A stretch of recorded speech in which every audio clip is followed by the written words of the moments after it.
اعوذ باللہ من الشیطان اللعین الرجیم بسم اللہ الرحمن الرحیم وبہ نستعین وهو المعین انہ خیر ناصر ومعین اما بعد فقد قال اللہ تبارک وتعالی عز اسمہ فی محکم کتابہ ومتقن خطابہ وقولہ الحق بسم اللہ الرحمن الرحیم بقیت اللہ خیر۔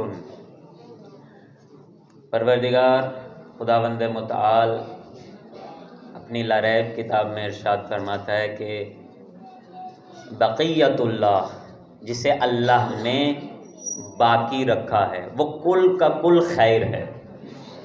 اصل خیر کا سرچشمہ ہی حجت دوراں ولی عصر منجی بشریت امام زمان عجل اللہ فرجہ الشریف ہے۔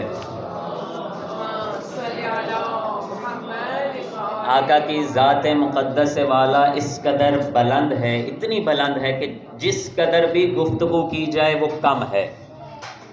آپ جتنے بھی افراد یہاں موجود ہیں اپنی دل و جان سے امام علیہ الصلوۃ والسلام کے لیے کچھ نہ کچھ کرنے کی جستجو رکھتے ہیں، کچھ نہ کچھ ایفرٹ کر رہے ہیں، کچھ نہ کچھ محنت کر رہے ہیں، لیکن یاد رکھیں یہ عشر عشیر بھی نہیں ہے اس زحمت کے جو امام زمان برداشت کر رہے ہیں۔ امام علیہ الصلوۃ والسلام کے القاب میں سے ایک لقب ہے غریم۔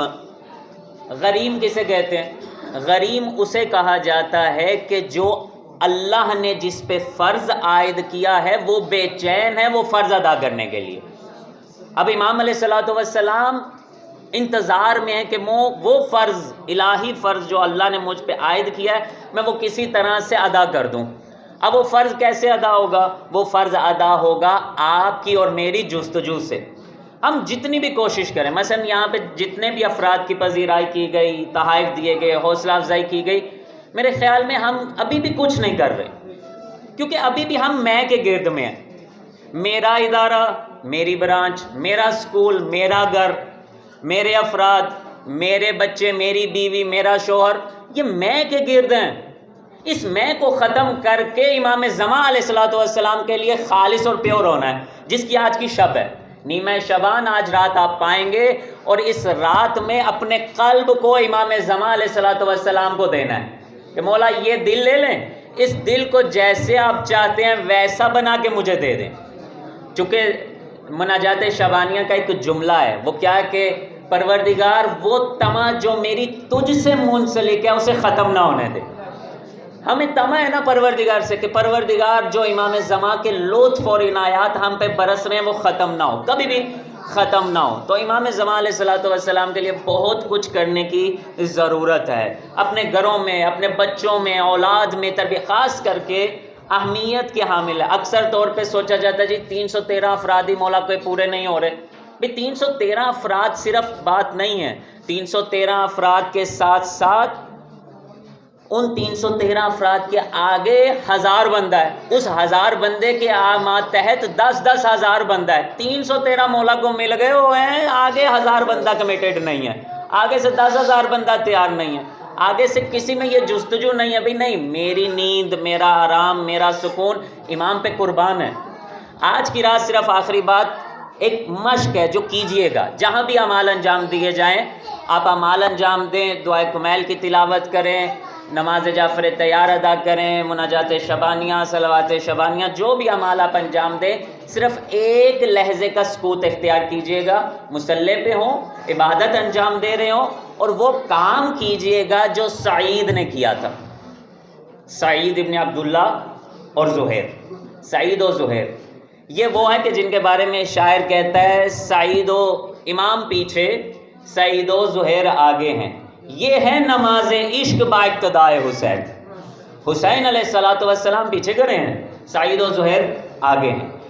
جیسے ہی تیر برستے ہیں سعید اپنے سینے پہ لیتے ہیں، واقعہ آپ نے سنا ہوا ہے، اور جیسے ہی شہادت کے قریب آتے ہیں امام علیہ الصلوۃ والسلام نماز کا سلام ادا کرتے ہیں، السلام علیکم ورحمۃ اللہ وبرکاتہ، سعید امام حسین علیہ الصلوۃ والسلام کے دامن میں گرتے ہیں۔ امام حسین علیہ الصلوۃ والسلام نے ایک جملہ کا خدا آپ کو نمازیوں میں شمار کرے، یہ ہے وقت کی حجت، کہ جو نماز کو قائم کروا رہا ہے، اصل میں نماز ادا کرنے کا کہیں بھی حکم نہیں، نماز کو قائم کروانے کا حکم ہے۔ آپ صرف اپنی وظیفہ اور ذمہ داریاں ادا کر لیں یہ کمال نہیں ہے، ان ذمہ داریوں کو دوسروں سے بھی ادا کروائیں یہ کمال ہے۔ میں انتہائی صورت کے ساتھ سعید نے ایک جملہ کہا، کیا کہا مولا کو؟ یہی جملہ عزیزان آج آپ کے لیے بھی درس ہے، آج آپ بھی اپنے وقت کے حسین سے پوچھیں جو سعید نے پوچھا تھا۔ وہ کیا تھا؟ سعید نے جیسے ہی آنکھیں کھولی اپنی رمق کو جمع کرتے ہوئے ایک ہی جملہ، صرف اتنا سا، اور اسی میں ہمارے آج کی رات کا درس اور جشن کا خلاصہ ہے۔ کیا ہم یہ پوچھ سکتے ہیں اپنے حسین سے؟ کیا امام زمان سے ہم پوچھ سکتے ہیں جو سعید نے پوچھا؟ اوفیت یا ابن الزہرا، اے فرزند زہرا کیا میں نے آپ کے ساتھ وفا کی؟ اب یہ آپ کا سوال ہے اپنے حسین سے، پوچھے تو صحیح امام زمان سے، کیا ہم نے آپ کے ساتھ وفا کی؟ کیسی وفا؟ جیسے زینب ام کلثوم نے کی، کیسی وفا؟ جیسے رباب نے کی، کیسی وفا؟ جیسے سکینہ بنت الحسین نے کی۔ یہ کربلا کی مائیں تھی جو پیغام کربلا آج گھر گھر عام ہوا۔ امام زمان کو جہاں مردوں کی ضرورت ہے وہاں خواتین کی ضرورت ہے، وہ خواتین جو کربلائی جذبہ رکھیں۔ آج یہ ادارہ اسی جستجو اور کوشش میں مصروف ہے کہ کربلائی رنگ میں رنگ دیں، ہمارا معاشرہ کربلائی رنگ میں رنگا جائے۔ کب تک ہم اپنے ہی اس گردا گرد گھومتے جائیں گے؟ بھئی اس میں کو ختم کیوں نہیں کرتے ہم؟ بھئی میں ہوں، میری رائے ہے، بھئی میرا نظریہ ہے، نہ تو کچھ ہے نہ تیری رائے کی کوئی اہمیت ہے۔ اگر امام زمان سے متصل ہیں، اگر امام زمان کی طرف متوجہ ہیں، کل ایک شخص کہتے ہیں بھئی ہم اپنی اولاد کے لیے کیا کریں کہ اپنے فیوچر کے لیے، مستقبل کے لیے یہ امام زمان کے قریب ہو۔ ایک خاتون کہتی ہے آغا میں نے گھر میں ایک کمرہ بنایا رکھا ہے حجرہ امام زمان کے نام سے، اس میں ایک مصلی ہے، قرآن ہے اور امام کا ایک کرسی ہے، مسند لگائی ہوئی ہے، سکون ملنے کے لیے میں وہاں چلی جاتی ہوں۔ بہت اچھی چیز ہے، اس کی شرعی حیثیت کیا ہے؟ بہت اچھی چیز ہے، یاد ہے امام زمان تو کم از کم باقی ہے نا۔ اور ایک شخص نے کہا میں امام زمان کے لیے کیا کرتا ہوں؟ امام زمان علیہ الصلوۃ والسلام، ہمیں بھی یہ مشق کرنے کی ضرورت ہے۔ ہاں کیا کریں کہ دسترخوان پہ جب بیٹھتے ہیں نا، ڈنر شیٹ جب لگ جاتی ہے، ایک پلیٹ اٹھائیں، ایک چمچ اٹھائیں، ایک گلاس رکھیں، خالی رکھیں، دسترخوان پہ رکھیں، تاکہ آپ کے بچوں کو اندازہ ہو کہ اس دسترخوان پہ آپ تنہا نہیں ہیں، جس کا صدقہ کھا رہے ہیں وہ بھی موجود ہے، وہ بھی موجود ہے۔ اور دعا کرو اپنے بچوں سے، کہو میرا بیٹا کھا لیا نا تو اب دعا کر کے پروردگار تیری آنکھوں کو اس لائق کرے کہ منجی بشریت تیرے دسترخوان سے جب کھا رہا ہو اور تو دیکھے اسے، اس لائق کرے۔ یہ تربیت ہے، یہ کرنے کے لیے ہم یہاں جمع ہوئے ہیں۔ تو آج کی رات ذرا سوال بھی کیجئے گا، اوفیت یا ابن الزہرا، اتنی زحمتوں کے باوجود، اتنی مشقتوں کے باوجود، یہ جو ہم نے سوچا ہوا کہ ہم کچھ کر رہے ہیں امام کے لیے، جو ہم خیال کر رہے ہیں اپنے ذوم میں کہ ہم بہت کچھ کر رہے ہیں امام کے لیے، اپنے دن رات کی سکون کو برباد کر رہے ہیں امام کے لیے، پوچھیں تو صحیح امام سے، اور امام تو جواب دیں گے نا۔ اوفیت یا ابن الزہرا، ایک ماں اپنی اولاد کو سامنے رکھے، ایک عورت سے جتنے رشتے منسلک ہیں وہ سب کو سامنے رکھے، اور ان سب کو سامنے رکھتے ہوئے صرف ایک جملہ فرزند زہرا سے پوچھے، اوفیت یا ابن الزہرا، ایک ماں ہونے کے ناطے کیا میں نے وفا کی؟ ایک بیٹی ہونے کے ناطے میں نے وفا کی، بیوی ہونے کے ناطے میں نے وفا کی، بہن ہونے کے ناطے میں نے وفا کی۔ یہ چار اہم ترین رشتے جس سے عورت منسلک ہے پوچھے، اور مرد بھی انہی چار رشتوں میں جو منسلک ہے پوچھے تو صحیح فرزند زہرا سے، آیا میں نے وفا کی؟ کیا میں اپنے اس میں کے بت سے باہر نکلا؟ جب ہم میں کے بت سے باہر نکلیں یاد رکھیں ایسے آفاقی کام کریں گے اللہ روح کو، آپ کی روح کو متصل کر دے گا منجی بشریت امام زمان کی روح سے، روح طیب و طاہر سے متصل کرے گا، اور یہ ناممکن تھوڑی ہے۔ آپ ہی جیسے تھے نا، اللہ نے کیسی روح کو پاکیزگی عنایت کی؟ شہید سردار قاسم سلیمانی، واضح زندہ مثال نہیں ہے، اللہ نے ایسی روح کو پاک کیا۔ کیا یہ امام زمان کی تائید کے بغیر ممکن ہے کہ کربلا میں اس کا جنازہ، سامرہ میں اس کا جنازہ، بغداد میں اس کا جنازہ، نجف میں اس کا جنازہ، مشہد میں اس کا جنازہ، قم میں اس کا جنازہ، کرمان میں اس کا، اس قدر لوگ والہانہ کہ مرکز عشق اللہ نے اس کی روح کو بنا دیا۔ کیوں؟ چونکہ اپنے آپ کو وقف کیا تھا فرزند زہرا کے لیے، اور اس نے حقیقی معنی میں سعید کی طرح پوچھا، اوفیت یا ابن الزہرا، کیا میں نے وفا کی آپ سے؟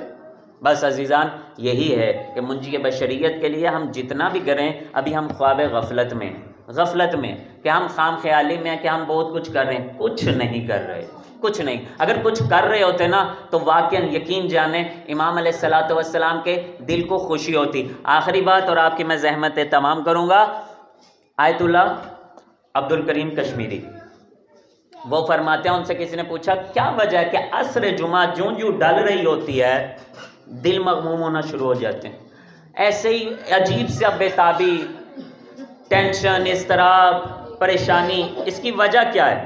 وہ فرماتے ہیں اس کی وجہ یہ ہے کہ عصر جمعہ جب بیت رہا ہوتا ہے اور امام کے ظہور کی کوئی نوید نہیں آتی، امام علیہ الصلوۃ والسلام کے سامنے تمہارے نام اعمال کو پیش کیا جاتا ہے اور امام علیہ الصلوۃ والسلام دیکھتے ہیں کہ عصر ہو گئی لیکن اس کے دل میں بےتابی نہیں آئی، فرزند زہرا کیوں نہیں آئے؟ اپنے کاموں میں مشغول ہے۔ بھئی کم از کم عصر جمعہ تو الہی عظم البلا، مجھ پہ مصیبت عظیم ہے کہ میرا امام نہیں آ رہا، یہ تلاوت کر لیں۔ اللہم کل ولی عصر جمعہ، عصر جمعہ۔ وہ فرماتے ہیں چونکہ عصر جمعہ ہماری توجہ نہیں ہوتی اس لیے امام کا دل مغموم ہوتا ہے، چونکہ مرکزیت اللہ نے امام کو دی ہے، امام اگر مغموم ہے تو ساری کائنات مغموم ہے، ہمارے دل غم زدہ رہتے ہیں۔ اور جب ہم کوئی ایسا عمل کرتے ہیں کہ جس سے امام کا دل خوش ہو تو آپ دیکھیں گے کہ آپ کے گھروں میں بھی خوشی آتی ہے، نسلوں میں بھی خوشی آتی ہے، شادمانی آتی ہے، سرور محسوس کرتے ہیں۔ چونکہ ہم لوگ اس چیز کو پریکٹیکلی محسوس نہیں کر پا رہے ہوتے، اسی لیے ہم امام علیہ الصلوۃ والسلام کے اس ذات مقدس و والا سے بہت دور ہے۔ صحت و سلامتی کے لیے اس سنڈے اسکول کو روح رواں جتنے بھی یہاں پہ تعارف کروائے گئے وہ سارے ایک طرف، میں صرف اتنا ہی کہوں گا، مجھے اس میں شک نہیں ہے کہ امام کے خاکساروں میں، امام کے ان خادموں میں، امام علیہ الصلوۃ والسلام کے ان سپاہیوں میں، امام علیہ الصلوۃ والسلام کے عاشقوں میں یہ دو ہستیوں کا شمار ہوتا ہے۔ ایک جو میرے خیال سے 9 بجے سے لے کے اب تک گفت و شنید میں مصروف ہے یہاں پہ، وہ بزرگوار جس نے ہر ایک کو عظیم القابات سے نوازا اور عرصہ 20 برس سے جو خدمات انجام دے رہے ہیں، ان دو ہستیوں سے پہلے میں اپنی ذات کے لیے ضروری سمجھتا ہوں کہ اس ہستی کا ذکر کیا جائے، اس مرحومہ مغفورہ کا تذکرہ ضروری ہے۔ مجھے یاد ہے جب بھی یہ ایام آتے تھے نا، شبان نمودار ہوتے ہی ان کی جستجو ہوتی تھی، آغا وہ امام زمان کا جشن کرنا ہے، بہترین انداز سے کچھ نیا کرنا ہے، آغا کچھ کرنا ہے، امام علیہ الصلوۃ والسلام کے لیے کچھ کرنا ہے۔ یہ وہ خاتون تھی جس کے خلوص کا اثر اللہ نے، ابھی جس طرح سے ماجی کے تعارف میں کہا نا، ایک عورت کا خلوص امام خمینی نے کہا تھا نسلوں میں سرایت کرتا ہے۔ اس ایک عورت کا یہ خلوص تھا کہ آج ایک برانچ سے اللہ نے 3 دی اور اللہ کرے یہ 3 سے 300 بنے انشاءاللہ۔ ابھی 3 سنبھالنے کے لیے مشکل ہوئی ہے، اللہ کرے 300 ہو انشاءاللہ۔ یہ 2 ہستیاں، ان کے بعد یہ 2 ہستیاں برادر لائق علی اور حسن زرکی بھائی، یہ 2 ہستیاں واقعاً ہمارے اس سنڈے اسکول کے پلرز ہیں۔ خداوند متعال بحق کے قائم آل محمد انہیں قائم و دائم رکھے انشاءاللہ۔ ان کی صحت اور سلامتی کے لیے، اپنی صحت اور سلامتی کے لیے، اپنے بچوں کی صحت اور سلامتی کے لیے، اپنی نسل کی صحت اور سلامتی کے لیے، اور جن کی وجہ سے ہم قائم ہیں، وقت کی حجت امام قائم کی صحت اور سلامتی کے لیے بلند تر صلوات۔